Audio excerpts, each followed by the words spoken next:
Hello friends, welcome to my YouTube channel. तो आज हम डिस्कस करने वाले हैं डिप्थीरिया के बारे में। तो चलिए देखते हैं डिप्थीरिया का एक शॉर्ट लेक्चर नोट। ठीक है, चलिए डिप्थीरिया क्या है। तो डिप्थीरिया जो होता है वो एक टाइप का कौन सा इन्फेक्शन होता है, बैक्टीरियल इन्फेक्शन होता है, जो कि कौन से बैक्टीरिया से फैलता है, कॉर्नीबैक्टीरियम डिप्थीरिया। कौन सा बैक्टीरिया होता है, कॉर्नीबैक्टीरियम डिप्थीरिया, जो कि एक ग्राम पॉजिटिव बैक्टीरिया होता है। कौन सा बैक्टीरिया होता है, ग्राम पॉजिटिव बैक्टीरिया होता है। साथ ही में ये एक नॉन मोटाइल, कौन सा, नॉन मोटाइल बैक्टीरिया होता है, नॉन मोटाइल बैक्टीरिया होता है। और कौन सा होता है, ग्राम पॉजिटिव बैक्टीरिया। ठीक है ना। तो बैक्टीरियल इन्फेक्शन है डिप्थीरिया, जो कि कॉर्नीबैक्टीरियम डिप्थीरिया से होता है, जो कि ग्राम पॉजिटिव बैक्टीरिया है और नॉन मोटाइल बैक्टीरिया होता है। देखते हैं कि ये यूजुअली अफेक्ट कहाँ करता है। तो जो डिप्थीरिया होता है जो कि यूजुअली अफेक्ट करता है mucous membrane of nose and throat, यानी जो नोज़ एंड थ्रोट है उसकी म्यूकस मेम्ब्रेन को जो मोस्टली क्या करता है, अफेक्ट करता है। उसके बाद देखते हैं मोड ऑफ ट्रांसमिशन की। जो डिप्थीरिया है वो किस तरीके से ट्रांसमिट होता है one person to another person में। ठीक है, तो इसका मोड ऑफ ट्रांसमिशन जो होता है वो डायरेक्ट कांटेक्ट से होता है। ठीक है, डायरेक्ट कांटेक्ट बोल सकते हैं। जैसे कि अगर कोई पर्सन है स्नीजिंग कफिंग कर रहा है तो वो डायरेक्ट कांटेक्ट हो गया। ठीक है ना, तो वो डायरेक्ट कांटेक्ट से क्या होगा, अगर वो कोई इन्फेक्टेड पर्सन है जो कि कफिंग कर रहा है, स्नीजिंग कर रहा है, तो वो इन्फेक्शन दूसरे व्यक्ति को भी हो सकता है उसके थ्रू, यानी डायरेक्ट कांटेक्ट से हो सकता है। ठीक है, जैसे nasal and oral route, nasal and oral route से डायरेक्ट कांटेक्ट से हो सकता है। ठीक है, तो इसका मोड ऑफ ट्रांसमिशन आप लोगों को समझ में आ गया, डायरेक्ट कांटेक्ट से होता है one person to another person में। उसके बाद इसके इंक्यूबेशन पीरियड की बात करें तो इसका इंक्यूबेशन पीरियड जो होता है वो 2 से 6 दिन का होता है ना। इंक्यूबेशन पीरियड आप सभी को मैं बता ही चुकी हूँ पहली क्लास में कि इंक्यूबेशन पीरियड मतलब होता है जब कोई बैक्टीरिया बॉडी में एंटर करता है, उसके बाद उसका ग्रो करेगा, वो मल्टीप्लिकेशन करेगा, उसके बाद उसका बॉडी में साइन एंड सिम्टम्स शो होने तक का जो टाइम ड्यूरेशन होता है उसको इंक्यूबेशन पीरियड बोलते हैं। तो डिप्थीरिया का इंक्यूबेशन पीरियड कितना होता है, 2 to 6 डे का होता है। अब बात करते हैं साइन एंड सिम्टम्स की। तो डिप्थीरिया का साइन एंड सिम्टम्स जो होता है वो 3 वे में डिपेंड करता है, यानी कि नेज़ल, लैरिंजियोट्रैकियल और जो लास्ट वन है आपका फेरिंजियो टॉन्सिलर। ठीक है, इसी के साथ sign and symptoms mild, moderate and severe condition में चेंज होते हैं। तो नेज़ल डिप्थीरिया जो होता है वो माइल्ड, इसमें माइल्ड सिम्टम्स आते हैं। किसमें, नेज़ल डिप्थीरिया में माइल्ड सिम्टम्स देखने को मिलते हैं, जिसमें आपको डिस्निया और म्यूकस इन नोज़। देखिए मैंने आपके साथ जो कॉमन, जो इम्पोर्टेंट, जो आपके साइन एंड सिम्टम्स है वही शेयर किए हैं ना। तो नेज़ल में अगर देखें, नेज़ल डिप्थीरिया में तो मोस्टली क्या है, डिस्निया देखने को मिलता है। डिस्निया मतलब होता है डिफ़िकल्टी इन ब्रीथिंग। क्या होता है, डिफ़िकल्टी होगी उसको किसमें, ब्रीथिंग में, डिफ़िकल्टी इन ब्रीथिंग। ठीक है ना, डिस्निया मतलब होता है डिफ़िकल्टी इन ब्रीथिंग, यानी उसको सांस लेने में दिक्कत आएगी। म्यूकस इन नोज़, यानी कि उसकी नोज़ में म्यूकस का कलेक्शन हो जाएगा। तो ऑब्वियसली बात है कि अगर उसकी नोज़ में म्यूकस कलेक्ट हो रही है तो जिसकी वजह से उसको क्या होगा, सांस लेने में परेशानी होगी, तो यानी डिस्निया होगा। तो ये क्या है, माइल्ड सिम्टम होते हैं यानी नेज़ल डिप्थीरिया में। ठीक है, उसके बाद बात करते हैं लैरिंजियोट्रैकियल। तो लैरिंजियोट्रैकियल में जो सिम्टम्स आते हैं वो मॉडरेट सिम्टम्स बोलते हैं। ठीक है, मॉडरेट होते हैं, लेकिन इसमें जो मेन आपका आता है वो होता है हॉर्सनेस ऑफ वॉइस। क्या होता है इसमें, हॉर्सनेस ऑफ वॉइस होता है। ठीक है ना। अब जैसे लैरिंजियोट्रैकियल है, तो लैरिंजियोट्रैकियल तो लैरिंग्स होता है उसको, तो आपको वैसे भी पता है, वॉइस बॉक्स होता है ना। तो अगर वहाँ पे म्यूकस का ज़्यादा सीक्रेशन हो रहा है, कलेक्शन हो रहा है, तो उसमें क्या होगा, हॉर्सनेस ऑफ वॉइस देखने को मिलेगा। ठीक है ना, तो ये क्या है, लैरिंजियोट्रैकियल डिप्थीरिया का सिम्टम। उसके बाद बात करते हैं, तो अब नेक्स्ट देखते हैं हम किसमें, फेरिंजियोटॉन्सिलर डिप्थीरिया। फेरिंजियोटॉन्सिलर डिप्थीरिया में जो मोस्टली देखने को मिलता है वो होता है डिस्फेजिया। डिस्फेजिया मतलब क्या होता है, डिफ़िकल्टी इन स्वेलोइंग, यानी निगलने में परेशानी होगी। ठीक है, क्या होगा, निगलने में उसको दिक्कत आएगी, तो क्या होगा, डिस्फेजिया मतलब डिफ़िकल्टी इन स्वेलोइंग।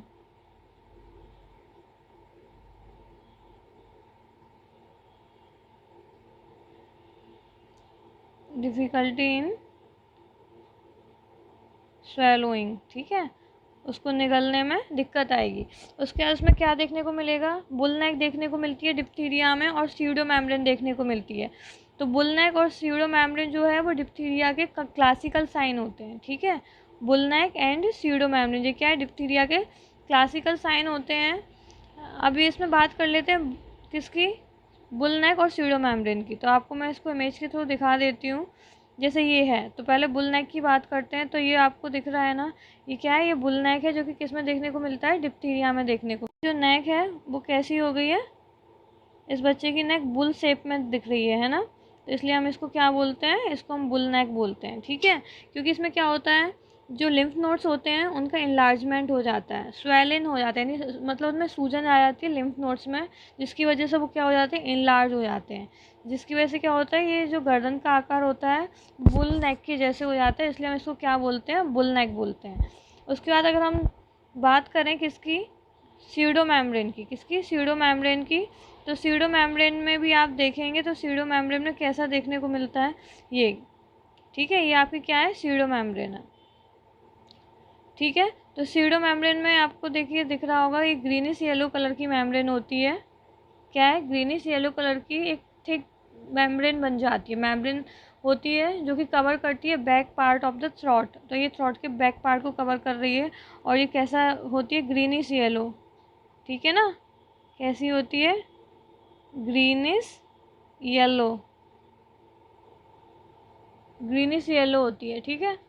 तो ये क्या होता है, ये इसको हम क्या बोलते हैं, इसको हम बोलते हैं स्यूडो मेम्ब्रेन, जो कि क्लासिकल साइन किसका होता है, डिप्थीरिया का होता है, ठीक है। आप लोगों को समझ में आया ना, डिस्फेजिया यानी कि डिफ़िकल्टी इन स्वेलिंग हो रही है, उसको खाना निगलने में दिक्कत आ रही है, बुल नेक हो रही है, बुल के जैसी नेक हो रही है उसकी, क्यों, क्योंकि उसमें लिम्फ नोड्स का क्या हो रहा है, इनलार्जमेंट हो रहा है, जिसकी वजह से उसके नेक का साइज क्या हो जाता है, बढ़ जाता है, बुल के जैसा अपीयरेंस हो जाता है, बुल नेक के जैसा, इसलिए क्या होता है, बुल नेक देखने को मिलता है हमें किसमें, डिप्थीरिया में। स्यूडो मेम्ब्रेन मतलब होता है, उस मैंने आपको बताया ही है कि ये ग्रीनिश येलो कलर की मेम्ब्रेन होती है, ठीक है। कौन से कलर की होती है, ग्रीनिश येलो मेम्ब्रेन होती है, जो कि बैक ऑफ द किसमें, back of the throat, back of the throat में, बैक ऑफ द थ्रोट में क्या होती है, अपीयर होती है, कवर करती है back part of the throat को, क्या, स्यूडो मेम्ब्रेन।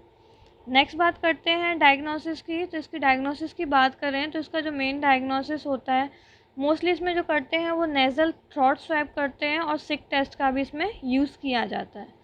आपको मैं यहाँ पे एक बात बता दूँ कि डायग्नोस अगर हम किसी भी डिसीज़ में डायग्नोस करेंगे, तो जो डायग्नोस करते हैं तो उसमें सबसे पहले हम फिजिकल एग्जामिनेशन और उसके साइन एंड सिम्टम्स के थ्रू डायग्नोस करते हैं, है ना, physical examination plus sign and symptom के बेस पे डायग्नोस करेंगे किसी भी डिसीज़ का, अगर हम डायग्नोस करेंगे उसमें, ठीक है।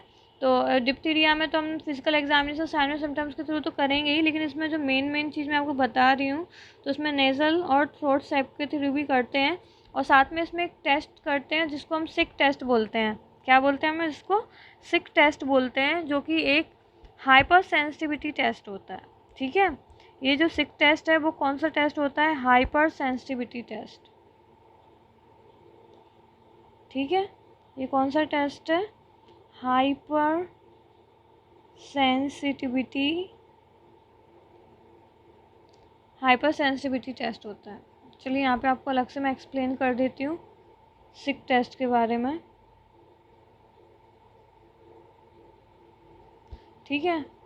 सिक टेस्ट के बारे में आपको मैं एक्सप्लेन करती हूँ।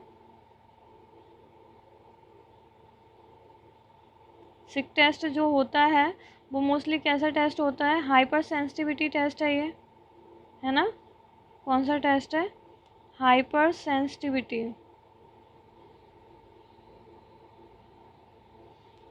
सेंसिटिविटी टेस्ट होता है, ठीक है।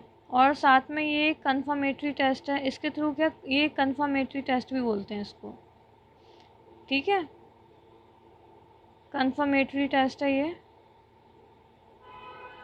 कन्फर्मेटरी टेस्ट होता है कौन सा, सिक टेस्ट। तो ये कन्फर्मेटरी टेस्ट होता है, साथ में हाइपर सेंसिटिविटी टेस्ट होता है। और ये जो हमेशा आप याद रखना, कोई भी हाइपर सेंसिटिविटी टेस्ट होता है उसमें हमेशा याद रखिए कि इसमें हम उसको इंट्राडर्मली रूट से यूज़ करते हैं हाइपर सेंसिटिविटी टेस्ट को, और इसमें 0.1 ml जो भी हर टेस्ट के लिए अलग अलग बफर सॉल्यूशन होता है ना। तो इस टेस्ट के लिए अगर हम इस टेस्ट का किसी भी टेस्ट कोई भी हाइपर सेंसिटिविटी टेस्ट के लिए अगर हम यूज़ करेंगे तो इंट्राडर्मल रूट को यूज़ करेंगे और 0.1 ml यूज़ करते हैं, ठीक है ना। और ये जो टेस्ट होता है वो ट्रूली पॉजिटिव टेस्ट होता है, ट्रूली पॉजिटिव टेस्ट होता है, ठीक है। हाइपर सेंसिटिविटी टेस्ट जो भी है वो कौन सा टेस्ट होता है, वो एक ट्रूली पॉजिटिव टेस्ट होता है। कौन सा, hyper sensitivity test is a truly positive test और यूज़ करते हैं हम इसको इंट्राडर्मल 0.1 ml। तो यानी सिक टेस्ट जो होता है वो हाइपर सेंसिटिविटी टेस्ट होता है और कन्फर्मेटरी टेस्ट होता है जिसको हम इंट्राडर्मली यूज़ करते हैं 0.1 ml, जो कि हमें ट्रूली पॉजिटिव रिजल्ट देता है, ठीक है। ट्रूली पॉजिटिव रिजल्ट देता है कौन सा, सिक टेस्ट, यानी हाइपर सेंसिटिविटी टेस्ट होता है सिक टेस्ट। और जो कि आपके डिप्थीरिया के लिए कंफर्मेटरी टेस्ट होता है, ठीक है। अब बात करते हैं प्रिवेंशन एंड ट्रीटमेंट की। तो प्रिवेंशन एंड ट्रीटमेंट की बात करें तो ट्रीटमेंट अगर हम इसमें करते हैं, सबसे पहले ट्रीटमेंट देख लेते हैं, है ना। तो ट्रीटमेंट अगर हम कर रहे हैं तो इसमें इरिथ्रोमाइसिन और पेनिसिलिन, इरिथ्रोमाइसिन और पेनिसिलिन दो ड्रग होती हैं, बट इसमें आप ड्रग ऑफ चॉइस याद रखना, erythromycin is a drug of choice for diphtheria, ठीक है। इरिथ्रोमाइसिन जो है वो डिप्थीरिया के लिए क्या है, ड्रग ऑफ चॉइस है, ओके। तो दो ड्रग यूज़ करते हैं, कौन से, इरिथ्रोमाइसिन और पेनिसिलिन। जो कि इरिथ्रोमाइसिन है वो कि डिप्थीरिया की क्या ड्रग ऑफ चॉइस होती है। अब नेक्स्ट बात कर लेते हैं प्रिवेंशन की। तो प्रिवेंशन हम इसको किसके थ्रू कर सकते हैं, तो हम इसको डीपीटी वैक्सीन के थ्रू प्रिवेंट कर सकते हैं। तो चलिए देख लेते हैं डीपीटी वैक्सीन जो होती है वो सबसे पहले तो क्या होता है, लिक्विड फॉर्म में होती है। जो आपकी डीपीटी वैक्सीन है वो कौन से फॉर्म में आती है, लिक्विड फॉर्म में आती है। फ्री सेंसिटिव वैक्सीन होती है, इसको हम क्या 0.5 ml यूज़ करते हैं, कौन से रूट से देते हैं, इंट्रामस्कुलर, ठीक है। तो ये रूट हो गया आपका, और कितना देते हैं हम इसका डोज, 0.5 ml यूज़ करते हैं, ठीक है, इंट्राडर्मली। और इसको हम 2 से 8 डिग्री टेम्परेचर पे क्या करते हैं, 2 से 8 डिग्री सेल्सियस टेम्परेचर पे हम इसको स्टोर करते हैं, ओके।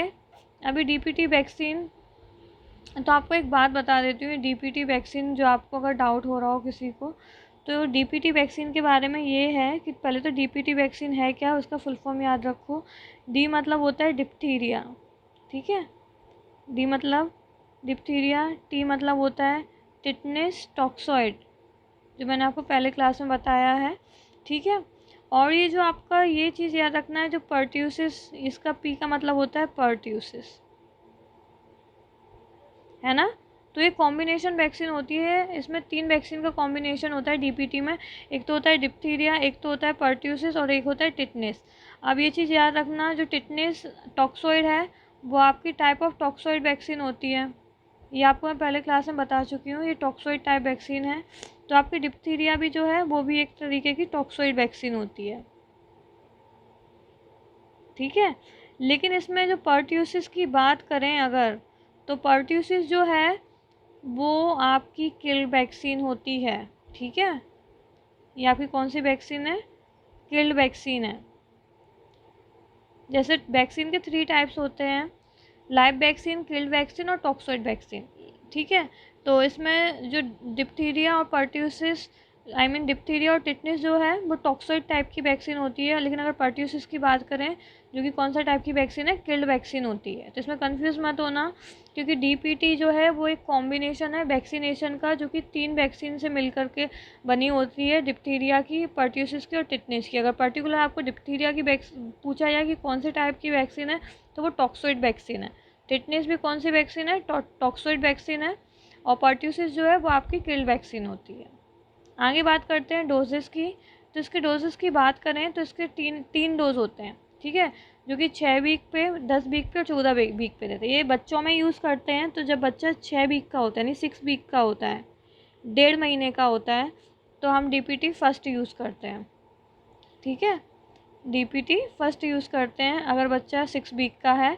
अगर बच्चा 10 वीक का है, यानी 2.5 महीने का है, तो डीपीटी हम सेकंड यूज़ करते हैं, डीपीटी सेकंड।